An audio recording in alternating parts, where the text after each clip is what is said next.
Did you know that kinky wellness is integral to your self-development? Hi, my name is Dana Shergill. I'm a kinky wellness coach and owner of The Partition, home of kinky wellness. Each Monday, I bring on a guest to discuss why kinky sexual wellness deserves a seat in the wellness conversation. You can catch my solo shows on Wednesdays, but let's jump into it. Hey, and welcome back. Today, we are joined by Rae Szereszewski. She is a certified sex educator, relationship coach, and an Options for Sexual Health SHEC graduate. Rae wants to live in a world where having conversations around sex and sexuality is not considered inherently inappropriate and aims to empower people to make authentic and informed choices. Rae also has a Bachelor of Design in Fashion and Apparel Design from Toronto Metropolitan University and uses it to make body positive latex clothing. In addition to her experience as a latex designer, she has spent 8 years creating sex positive events at a swingers and lifestyle club and has worked in a variety of roles in event planning, community building, mentorship, and project coordination. She is currently running sexual education workshops, coaching clients, and making art, and she also is the co-host of the Kinky Wellness Summit. However, she will be back to talk more on that next month. But in today's episode, Rae is here to talk to us about anal play. So let's welcome her to the show. Welcome to the show, Rae. How are you doing today? I'm having a fantastic day. Well, this is going to be a fun episode because today we're going to be talking all about anal. Honestly, one of my favorite subjects to talk about. I used to tell a story at parties all about like the first time I tried anal, and it was like a horror story of everything that went wrong. And I would tell it as comedy, and then it turned into a learning opportunity when I got into sex education. So you could say that I'm an expert for many reasons. And one is because I did it wrong the first time and then spent a lot of time learning how to do it right. Well, that's even perfect here. So can you start with a little bit of like, I guess, how to prepare for it or really what not to do? Yeah. Okay. So preparing for anal, a lot of people give you a lot of information, and it can be a little bit overwhelming because you think you need to like eat certain foods or do certain things and buy certain things and clean out the whole system. And in my experience and with the people that I've had many conversations with this, that's like a personal preference thing, right? Some people will choose not to eat a heavy meal right before because you would choose not to eat a heavy meal right before any kind of sex, not just anal play. Also, you see a lot of jokes like don't eat Mexican before you do it. But if you're a Mexican person who eats Mexican food every day, that's not really going to be a problem for you, is it? Mm-hmm. So when it comes to preparing, I would say you want to be eating relatively healthy for a few days before, including up to it. So whatever healthy and normal is for you, follow your regular food routine. Don't eat less than usual. Don't eat more than usual. Don't go near foods that you know make you bloat. If you're lactose intolerant, don't start eating cheese, right? So that's number one. So yeah, a lot of people think that you need to eat a certain kind of food. I would say don't eat anything that's going to stimulate a lot of gut activity. You want things to sort of stay at a level where you can predict what your body's doing. That's number one. So if you're the kind of person who's fairly regular, you poop at the same time every day, no matter what, you're going to be fine. You're going to know not to do anal before your morning poop. That would be a great example. Maybe don't drink coffee or a lot of tea or any sort of diuretics. Don't take a laxative. Don't do anything that's going to cause the system to flush. That's number one. A lot of other people will do something like they'll do like a full douche where they'll buy an anal douche kit and they'll put some saline in it or just a little bit of water. I once had someone recommend I use soap and water. Don't do that. That's not healthy. Don't put soap up your butt. Yeah. So like at the most saline solution, at the most water, if you have a bidet, just like using the bidet and squirting a little bit of water up there with a relaxed asshole is going to be more than enough, right? You just want to make sure that the system is like tidy and as hygienic as you can get it in case someone decides to put their tongue there, right? There is no way that you can get rid of every single poo particle in your body because this is what it's for, right? Your butthole is meant for poop to go out of. And when we pretend like it's not, then that's where we end up with like the anxieties around it and the what if I poop and what if I do that. So in my opinion, the best way to prep is like a little bit of like water, just like the tiniest little bit, if that would make you feel more comfortable, knowing what your body is doing so that if it's a bad day, you can be like, you know what? It's probably a bigger risk today, right? Mm-hmm. Just be aware of that before you go in. And if things are a little bit messy, maybe let's not do it. But I'm going to rely on you, my partner, to figure that out with me and handle it in a caring, loving, supportive way, right? Sometimes you do everything you can. You've done the healthy meals, you did the douching, you did whatever, but like it's just a bad day and you find out when someone's in there, right? And in that case, you're just going to politely wash everything off and switch activities. That's it. But aside from that, just like making sure that like you can even use like wet wipes on the outside if you need a quick thing and you don't have that bidet, you don't have a douche, like wet wipes to like clean off the area, clean off any residue that might be there, things like that. Like you just want the outside to be as clean as you can get it. And maybe just like that tiny little inner ring of muscle, like that part as well should be sort of as clean as you can get it. And anything beyond that is only within your control to a certain extent. So if it makes you feel comfortable to do an anal douche before you do it, saline solution, you can buy those kits. You can literally buy kits from like Shoppers Drug Mart, the local drugstore, right? It doesn't need to be an intense thing. Some people like to include douching into their anal play as part of the kink, as part of whatever it is that they're getting up to, as part of the pleasure. But if you're a beginner and you're like, well, how do I do this right?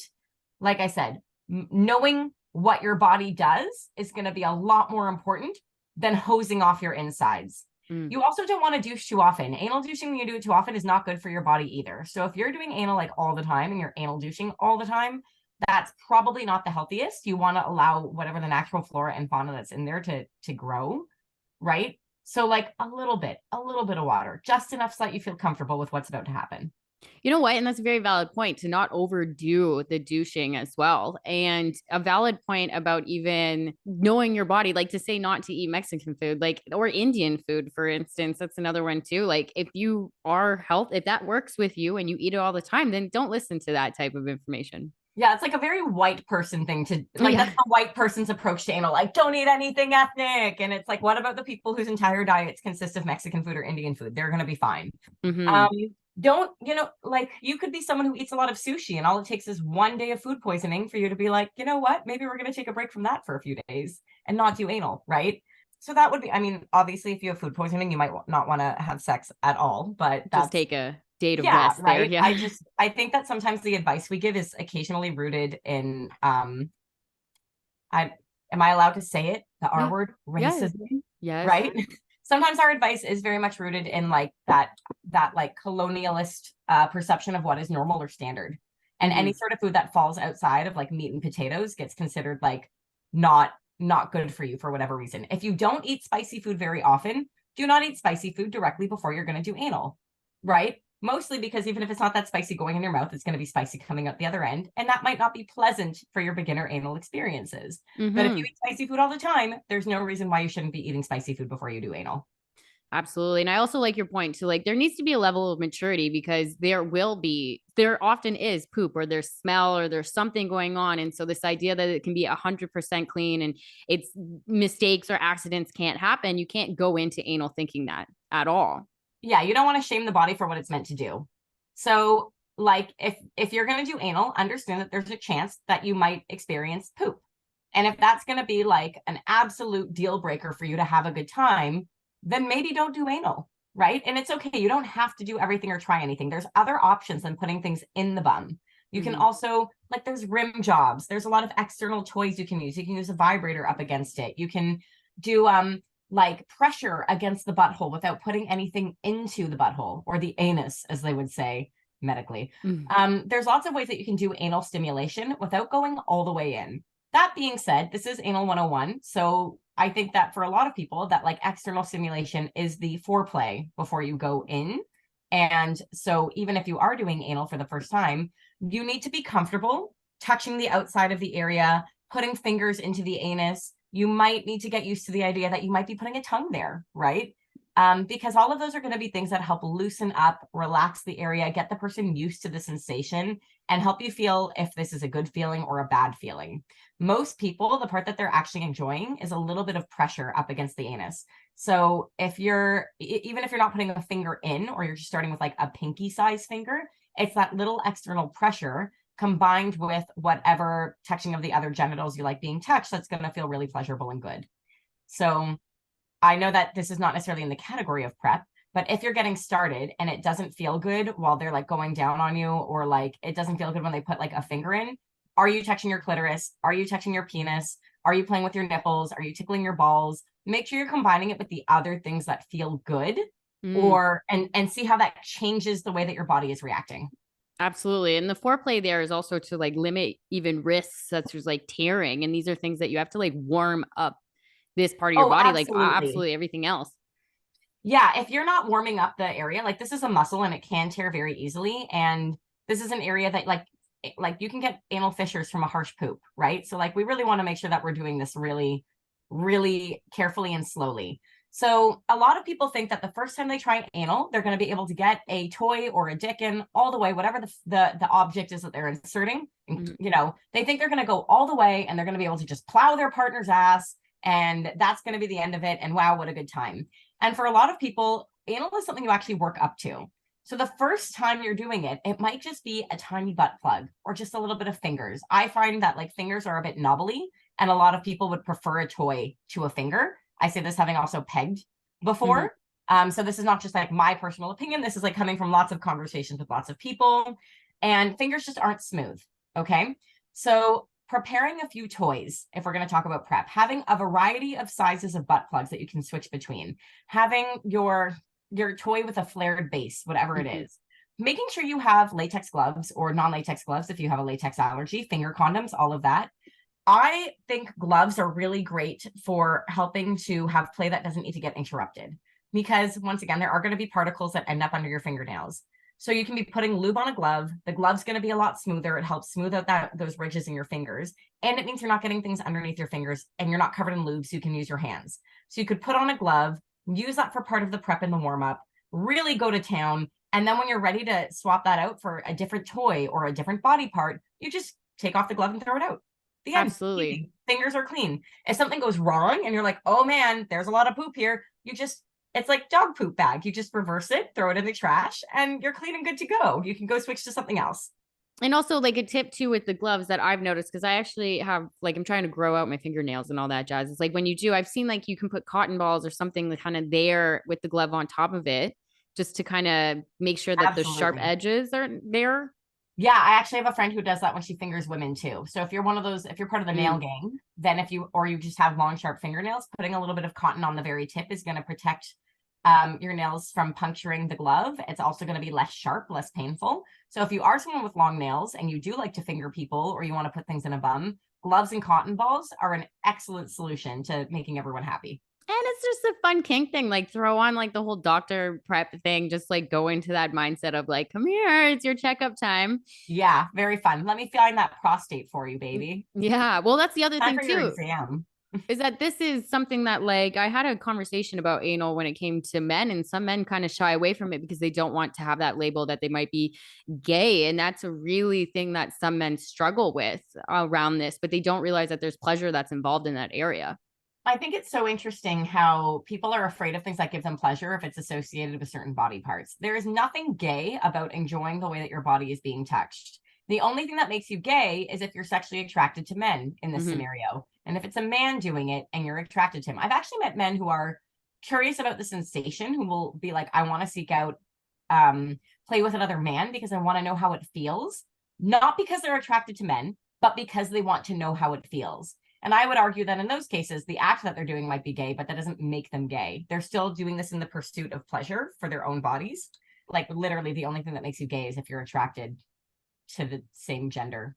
That's Yeah. that's it. And I wish that we could like shy away from that narrative. I almost think that people think it's a joke, but then people hear these type of jokes and they don't realize the actual harm that it's doing to other people listening to this. Yeah. It's socially appropriate to want to rub your own the perineum, aka the taint.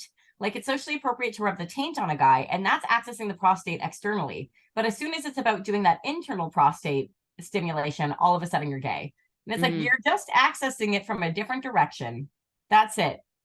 Absolutely. Now, when it comes to anal play, is there type of like lubes that you should go towards that you shouldn't go towards? Do you have any Yeah. recommendations? So there is what is recommended, and then there is what I prefer in Okay. terms of the things that I've noticed. So I'm going to give everyone both. So you will go and notice that there are anal lubes for sale. They tend to be a lot thicker. They tend to be, sometimes people say they're water-based because they absorb better. I once saw an anal lube that had numbing agents in it, and this was being advertised to people. If something is numbing, that's not safe for play. you need to be able to feel if something feels bad, because that's going to be how you know if you need to stop, pull back, and prevent tearing, right? Mm-hmm.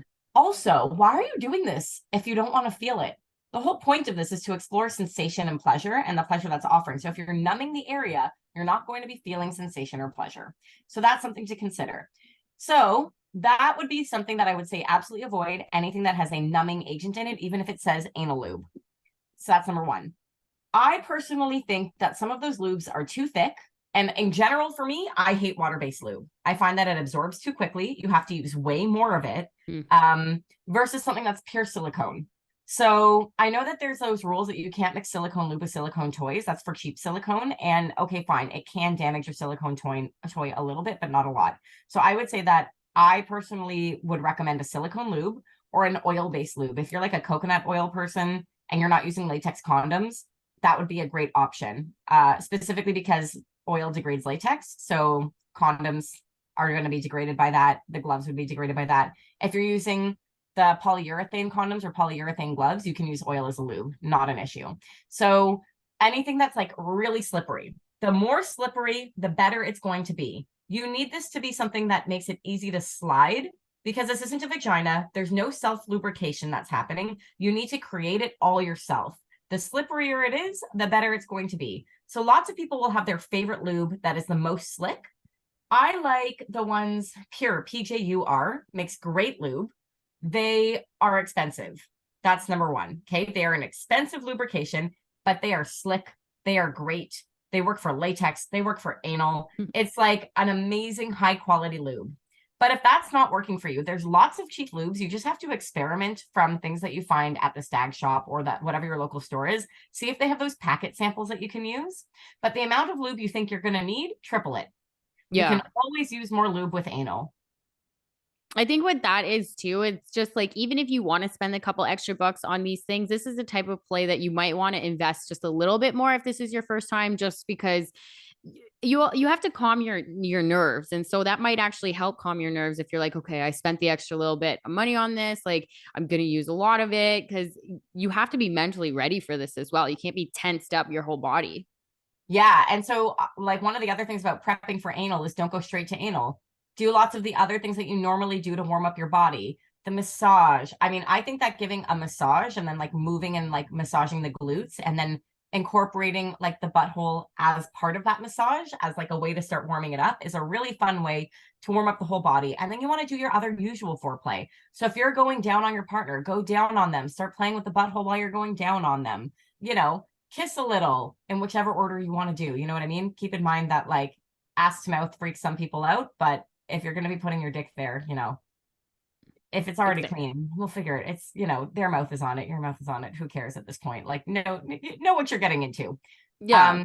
But yeah, like preparing for anal isn't just like get the toys, get the lube. It's also make sure that you're doing things that normally warm up your body and understand that this is not going to be 5 minutes of foreplay. This is going to be 20 minutes, 30 minutes, an hour. You really want to make sure that the body is ready and waiting and like open. And so foreplay as well, when it comes to the bum, is going to be just like I said, starting with that external rubbing, starting with something small, something that's heavily lubricated. And the first thing you put in, it might just go in easy. You're going to be like, oh, that was nothing. That slipped right on in. Okay, great. Then maybe you're going to move on to the equivalent of 2 fingers. So there's 2 ways that you can start putting things in the body at this point. And one would be that like you take something that's slightly bigger and you just hold it there, right? You're going to start slowly. You're not going in and out yet. You're going to hold it. You're going to allow the person to breathe and adjust and jerk off a little bit. Jerk off is a gender neutral term for me. And then afterwards, and maybe then you start moving back and forth and see how that feels. Maybe there's a vibrating toy you can be using up against this instead of just a finger, things like that. Another thing that works really well for people is allow the person being penetrated to be in control. So let's say they're on all fours. Hold the toy, hold your finger, hold the phallic object or penis that's going to be going into this, and allow the person to ease back, right? Your only job is to maintain an erection. If you're using a strap on, your job is easy, right? The only thing you have to do is maintain. You can allow that person to ease back as they want to onto you. And, Make sure that you're doing a lot of like the sexy, dirty talk as we're doing it for both of you. Like, oh, this looks so hot.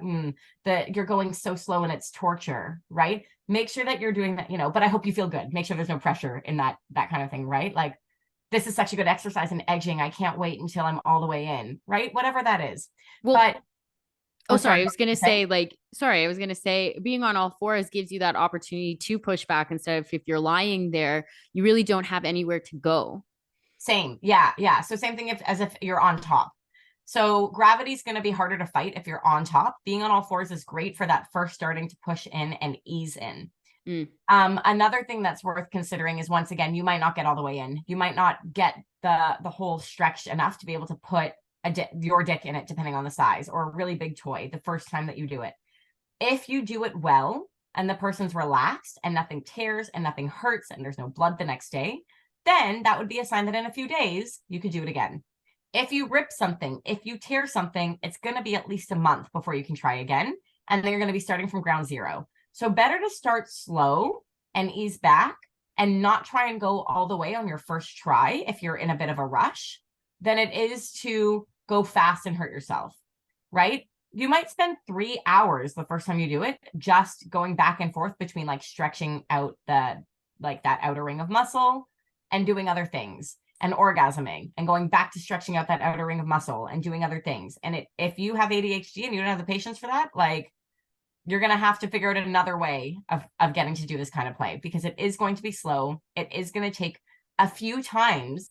And I will add it as a muscle. So the more you do anal, the easier it's going to be for your body to relax that muscle. The same way that the more you work out, the more your body gets used to it. The more anal you do, assuming you go slow, do it safely, the easier and faster it's going to be to get warmed up and get ready, because your body will remember what it's supposed to do. Absolutely. And it's not like when you're done, you've got this gaping asshole that's like left, just like letting air whistle through it like a cavern, right? After a few days, it's going to tighten back up. You're going to still be able to control the sphincter. You're just teaching the muscle to relax. It's like increasing the stretch tolerance, the same way that when you do more yoga, you increase the stretch tolerance of your muscles there.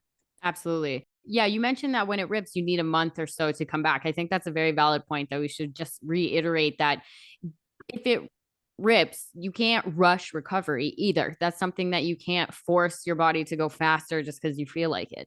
Yep. Yeah, it's not going to be pleasant. I would say err on the side of like no big rips. Maybe there might be some micro tears that you're not expecting, and you might be a little bit sore the next day. That's normal, but you really want to give the body time to recover if you're going to do it again. The same way that if you do like a really hard fuck session, it takes a day or two for like the chafing to wear off, you know? Now, in a worst case scenario, something were to happen, like, I want people to like take it seriously. Like, worst case scenario, you can still go to the doctor. Like, don't be ashamed. Like, don't be like, oh my gosh, I have to hide this. Yeah, I feel like we've all seen those funny posts online of like, worst thing a doctor's seen, things you found in the person's butt. You know, it's like, I found a toy soldier. I know someone who, there's like a story about someone finding an entire teacup. It had a flared base, they said, but not flared enough. I don't want to know. I don't have questions. Don't put breakable things in your butt, right? Don't put anything in your house that's not for your butt in your butt. Buy the right toy. Well, it has to have a wide flared base. It's, you know, that when they make glass dildos are not going to shatter in you. Random glass things around your house, like a bottle or a vase, might. That's a bad sign. Like, that's bad, right? Well, you see those ones with like the jewels on the end of it, and it looks like aesthetically pleasing, but those are like, they're so scary. Like, I find like, you see them online, like, oh, I want that. That'd be so cute. But it doesn't take long for those things to like get up inside of you. And you're like, oh, fuck, now I actually do need emergency care to get this out. Okay, so those, it depends on the size of the flared base once again. So if you have a toy, you want it to have a really thin neck and then a wide jewel or a wide decorative item at the end. So if it's the neck of the, I don't know how to describe this for people who are just listening. There's like the toy that's shaped like the bullet or the round part with the tip. And then there's the neck, and then there's the base. The neck needs to be really thin, and then the base needs to flare out accordingly. If it's really thin, your butthole's going to snap back around that base, right? And it's going to make sure that the base doesn't go past, as long as you're not trying to push it past, right? You're more likely to push the toy out than you are to suck it in if the neck is the right size. Okay, perfect. Now, when it comes to after that, like, what would be the best aftercare practices? I think people need to relax. I think people need to be calm. You can go take a bath if you want to. make sure you got some wet wipes on hand if you don't have a bidet, right? Wet wipes are really great. Not even just because like there's going to be poo particles, but like that's going to be a lot of lube that has to exit your body. Maybe some cum too, if you're lucky, right? So you're going to want to give yourself time to let all of that drain out. You're going to want to wipe that out. I always say, go to the bathroom, let yourself fart. This is the part that no one talks about. There is a chance of anal queefing. It's not a fart, it's a queef. They push air in, the air has to come out. It's going to give you a tummy ache if the air is in and it doesn't come out. You might like queef on them as they're fucking you. Totally normal. Have a laugh, get back to it, right? Like, let yourself laugh. It's okay. But when you're done, for a lot of people, you're going to want to sit on the toilet and like queef out the lube as much as you can and wipe the rest away. I'm trying not to giggle. So no, but it's true. And I think that when it comes to queefing as well, it's one of those things like some people get like really turned off and they don't really understand that, yes, it's actually the other person's fault, if anything, because you're putting the air there. So just deal with it.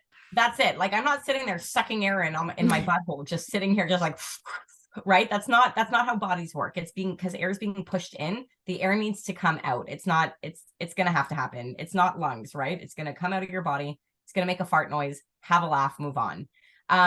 Okay. Aftercare, obviously tell your partner that they did a good job. Doesn't matter which role you were in. Tell your partner they did a good job. Make sure you're communicating about what you liked, what you didn't like, what, if you want to do it again, what the sensations were, what was hot about it, what maybe is something you'd want to do differently. And then, pro tip, you just put lube all over your butt cheeks. So hop in the shower and exfoliate that shit. You don't want to have a breakout. Get that salicylic acid wipe that you use on your face and like put that all over your butts. Like, you don't end up with like a lube breakout on your butt for 3 days after, right? For those of you who do not care about your skin to begin with, then maybe this is not useful advice. But for those of us who like to have smooth butts that look like they could be on the cover of a magazine at all times, make sure that you actually like soap and water, clean, not the inside. I'm talking about the outside skin. Clean off the lube, wipe it down, exfoliate. If you don't have one of those like squirt blankets that you can use to absorb liquids and stuff, change the sheets, because you're going to be covered, like that bed's going to be covered in a lot of fluids, right? You're going to get lube everywhere. Probably it's going to be sweaty. Definitely change the sheets as like a nice little self-care routine of like, ooh, now we get to go to bed in clean sheets with a nice cleaned out butthole, Yeah. And if you want, like, put something down first, if you don't want to change the sheets, like, just like, but keep in mind, like, I feel like when it comes to lube, even if you put stuff down, it still ends up places that you're just like, did I even touch that? Did I even go near that? Like, it just gets everywhere sometimes. Yeah. Oasis Aqua Lounge gave me a squirt blanket as a wedding gift when I got married. And, there was a span of time where I told my husband that like at first it was kind of like, this is amazing because we can like preserve the sheets. We can just put the blanket down and like, it doesn't matter if you're squirting or not. It's really absorbent. So it's protecting whatever surface you're on from those lube stains, from the fluids, from whatever that is. But there came a day where I had to go to my husband and be like, sweetie, okay, it's not hot when I'm like, let's go have sex. And you're like, one moment, please. And like unfolding it and going, it's ready now. Like, I was like, can we just like get lost in a moment of passion just this once? But like funny. Genuinely, if you're doing anal, put that squirt blanket down, do the preparation, like ritualize it if you can. Don't use the white towels. Don't. The stains will, if there is poop, it's not going to make a difference, right? Something dark that you can hide stains, something black, dark purple even, maybe brown, who knows? Not a white towel. You're not a hotel, right? Yeah, that's true. But it also, like, it's funny when it comes to white towels. I feel like when I think of towels, why is it that I always think of white? And I think it is because of hotels. Yeah. It's because they can bleach the towels, right? It's for people who can like they have like the heavy bleaching. That's very, very true. Now, and I think that it's beneficial for people to, if you are sitting on the fence, if you want to explore anal or not, I do think that people should, because it pushes this idea that you should be exploring your whole body. Like, I feel like when it comes to that area, some people shy away because they have like this idea that it's almost a feeling of disgust comes around it. And we shouldn't have that feeling when it comes to our body or any part of our body. Yeah, I mean, I think some people, they're never going to be comfortable with bathroom stuff, and that's fine. I'm not going to push anyone. I will say, though, that this is an area that for many people is incredibly pleasurable. Mm-hmm. The reason anal is becoming more popular isn't because of patriarchy, and a little bit because of porn and patriarchy, but I'm just going to set that aside. People wouldn't do things if it didn't feel good. So people are doing it, and lots of people are doing it. It's not just because they're trying to please their partner. It's because they enjoy it, they want to do it, they want to explore it.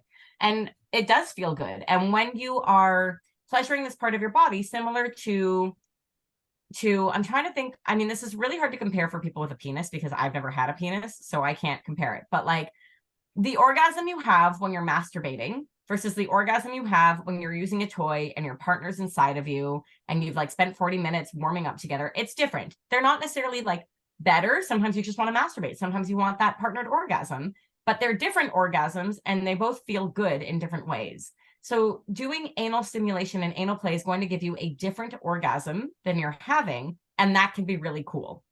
Yes. Yes. And I also think that this is something that I remember when first talking about anal, maybe like when I was younger, it was one of those things like no one would admit that they did it. Like, even if they did, like people would really you'd have to be really good friends. If you're a girl who does anal, you're a slutty porn star. And if you're a guy who does anal, good for you. You convinced her.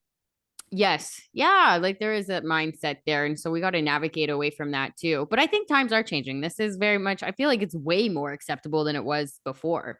I feel like doing anal's become the new losing your virginity for adults. Like, oh, we can't do it. I'm not that kind of girl. Like that's what, you're supposed to say in high school when you're raised under certain gender dynamics, right? Mm-hmm. Obviously not all people are raised to have that opinion, but there is very much that pressure on girls to say no and guys to always be pushing. And so in high school, that's like, oh, we can do hand jobs, but I'll never let you have sex with me vaginally because that's too far. Then I'm not a virgin anymore, right? I feel like the adult version of that purity culture manifests when it comes to anal. Oh, I really have to trust you. I really have to, and like, I remember in high school, there was always that jokes of like, oh, what if we just dry hump and it just slips? And then when we start having sex, it's like, oh, I just slipped. Ha ha ha. It's like, dude, there is no just slipping into anal. No. You can slip holes and then usually the person goes, ow, get the fuck out, right? There is no slipping. This is an intentional thing that you're doing. And it's okay to say, I want to try it and I want to explore this and I want to do it safely and I want to be excited about it and I want it to feel good. So we're going to do it right. Absolutely. And that's the best part of it. And is there any other tips that you have for anal play that we just need to make sure that we cover?